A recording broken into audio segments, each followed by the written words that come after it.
Assalamualaikum warahmatullahi wabarakatuh. Saya Nur Hikmah Putri Masuna dari kelas MPI 3C.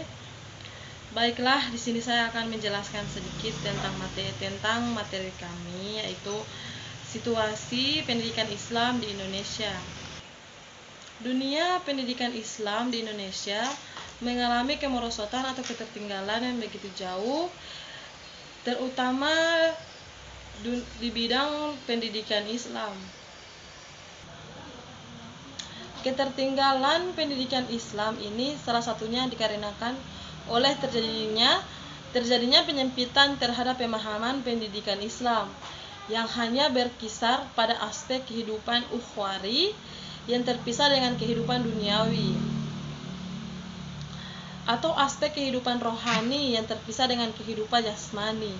Oleh karena itu, akan dampak adanya pembedaan antara pemisah antara yang dianggap agama yang bukan agama, yang sakral dengan yang proman, antara dunia dan akhirat. Cara pandang yang memisahkan antara yang satu dengan yang lain ini disebut dengan cara pandang dikotomi. Adanya dikotomi inilah yang salah satu penyebab ketertinggalan pendidikan Islam, sehingga kini pendidikan Islam masih memisahkan antara akal dan wahyu serta pikir dan zikir. Hal ini menyebabkan adanya ketertinggalan paradigmatik, yaitu kurangnya berkembangnya konsep humanisme, religius, dan dunia pendidikan Islam. Karena pendidikan Islam lebih berorientasi pada konsep Abdullah, yaitu atau manusia sebagai hamba, ketimbang dengan konsep Khalifatullah atau manusia sebagai khalifah Allah. Selain itu, orientasi pendidikan Islam yang timpa tindih melahirkan masalah-masalah besar dalam dunia pendidikan, dari persoalan filosofis hingga persoalan metodologis. Di samping itu, pendidikan Islam menghadapi masalah serius berkaitan dengan perubahan masyarakat yang terus-menerus semakin cepat. Lebih-lebih perkembangan ilmu pengetahuan yang hampir tidak diperlukan lagi sistem suatu agama. Kondisi sekarang ini, pendidikan Islam berada pada posisi determinisme. Posisi sekarang ini, pendidikan Islam berada pada posisi determinisme atau historik dan realisme, dalam artian bahwa satu sisi umat Islam berada pada romantisme, historisme, di mana mereka bangga karena pernah memiliki para pemikir-pemikir dan ilmuwan-ilmuwan besar dan mempunyai kontribusi yang besar pula bagi pembangunan, peradaban, dan ilmu pengetahuan dunia, serta menjadi transmisi bagi khazanah Yunani. Namun di sisi lain, mereka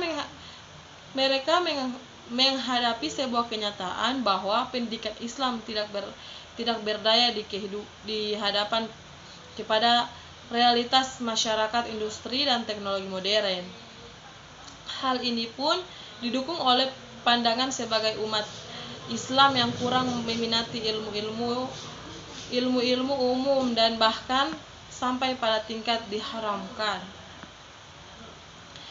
Terjadinya pemilihan-pemilihan antara ilmu umum dan ilmu agama inilah yang membawa umat Islam kepada keterbelakangan dan kemunduran peradaban. Lantaran karena ilmu-ilmu umum dianggap suatu yang berbeda di luar Islam dan berasal dari non-Islam, agama dianggap tidak ada kaitan dengan ilmu. Begitu juga ilmu dianggap tidak memperdulikan agama. Begitulah gambaran praktik kehidupan dan aktivitas keilmuan di tanah air sekarang ini, dengan berbagai dampak negatif yang ditimbulkan dan dirasakan oleh masyarakat. Sistem pendidikan Islam yang menempuh pendidikan di luar sistem pendidikan Islam hanyalah mendapatkan porsi kecil dalam hal pendidikan Islam, atau bahkan sama sekali tidak mendapatkan ilmu-ilmu keislaman. Untuk mengatasi hal tersebut, kita sebagai masyarakat awam hanya bisa menuntut solusi kepada pemerintah Pemerintah harus secara tegas dapat menangani masalah ini agar generasi-generasi penerus bangsa dapat mengenyam pendidikan setinggi-tingginya. Dapat dilakukan dengan berbagai cara agar masyarakat dapat mendapatkan pendidikan yang merata, yaitu caranya seperti pembangunan gedung sekolah secara merata, pembagian buku-buku pembelajaran, dan peralatan sekolah secara gratis. Pemenuhan kebutuhan guru di berbagai pelosok daerah secara meningkatkan fasilitas instruktur, akses menuju ke sekolahan. Pentingnya pendidikan Islam dapat diketahui melalui tujuan secara filosofis, yakni membentuk muslim yang paripurna atau insan kamil dengan mempersiapkan kehidupan dunia dan akhirat. Sementara tujuan akhir yang akan dicapai adalah mengembangkan fitrah peserta didik, baik ruh, fisik, kemauan, dan akal secara dinamis, sehingga dapat membentuk pribadi yang utuh dan mendukung bagi pelaksanaan fungsinya sebagai khalifah fil ard. Karena pada dasarnya manusia diciptakan di bumi karena pada dasarnya manusia diciptakan di bumi ini sebagai pemimpin atau khalifah. Setelah kita mengetahui betapa pentingnya pendidikan Islam, maka sebaiknya kita harus mempelajari dan memperdalam ilmu agama tanpa kata bosan. Di era globalisasi seperti ini, mayoritas anak muda memiliki tantangan duniawi ketimbang akhirat. Berbagai teknologi bermunculan menyebabkan dampak negatif bagi pengguna yang kurang kompeten. Teknologi disalahgunakan untuk hal-hal yang negatif, padahal arti dari teknologi ini bukan sekedar alat atau media, melainkan suatu ide dan pemikiran yang cenderung mengarah untuk kemajuan. Fenomena yang strategis jika generasi penerus tidak bisa memanfaatkan teknologi dengan baik.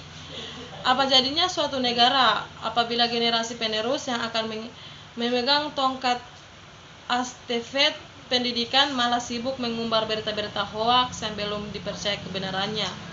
Seperti sekarang, kehidupan dunia maya dengan realitas selama ini sudah bergeser, yaitu jauh, hanya karena kasus reuni 212 yang tak diliput oleh media massa.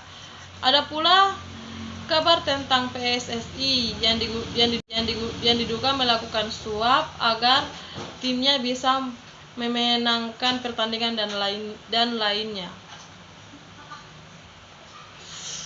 Dapat dipungkiri jika khalayak masyarakat terlalu fanatik pada medsos. Semua kalangan dari usia balita sampai lanjut usia mengenal yang namanya smartphone. Tak jauh-jauh mencontohkan lingkungan keluarga saya pun sudah kecenderungan dengan Android, padahal usianya baru menginjak 3 tahun. Yang setiap hari menonton YouTube sampai hafal semua tombol-tombolnya. Disinilah perlu adanya suatu pendidikan Islam untuk menjadikan masyarakat lebih mendidik dan bijak dalam menggunakan teknologi. Hal ini sejalan dengan pemikiran Al-Ghazali tentang pendidikan Islam, yaitu pertama, ilmu itu terjadi menjadi dua, yaitu ilmu syariah berupa ilmu pengetahuan keislaman dan ilmu khairu syariah berupa ilmu umum. Kedua, belajar yang menyangkut interaksi sesama maupun dengan Sang Pencipta. Ketiga, tahiyatum nafsi, yaitu proses membersihkan diri berdasarkan fenomena tersebut. Kita bisa menerapkan pemikiran Al-Ghazali poin ketiga berupa tazkiyatun nafsi dengan cara mengikuti proses pendidikan. Proses pendidikan tersebut dapat menjadi solusi untuk generasi muda untuk memikir lebih aktif, kreatif, dan inovatif. Melalui kurikulum pendidikan Islam, diharapkan dapat menjadi landasan yang digunakan pendidikan untuk membimbing peserta didik ke arah tujuan pendidikan yang diinginkan. Melalui akumulasi sejumlah pengetahuan, keterampilan, dan sikap mental. Sedangkan ciri dan kurikulum pendidikan Islam sendiri adalah menonjolnya tujuan utama, yakni akhlak, kecenderungan, dan kandungan yang luas dan menyeluruh, seimbang, dan disusun sesuai dengan minat dan bakat anak didik. Baiklah, terima kasih. Itulah presentasi dari saya. Jika ada salah-salah kata maupun ada kesalahan yang saya lakukan, saya mohon maaf.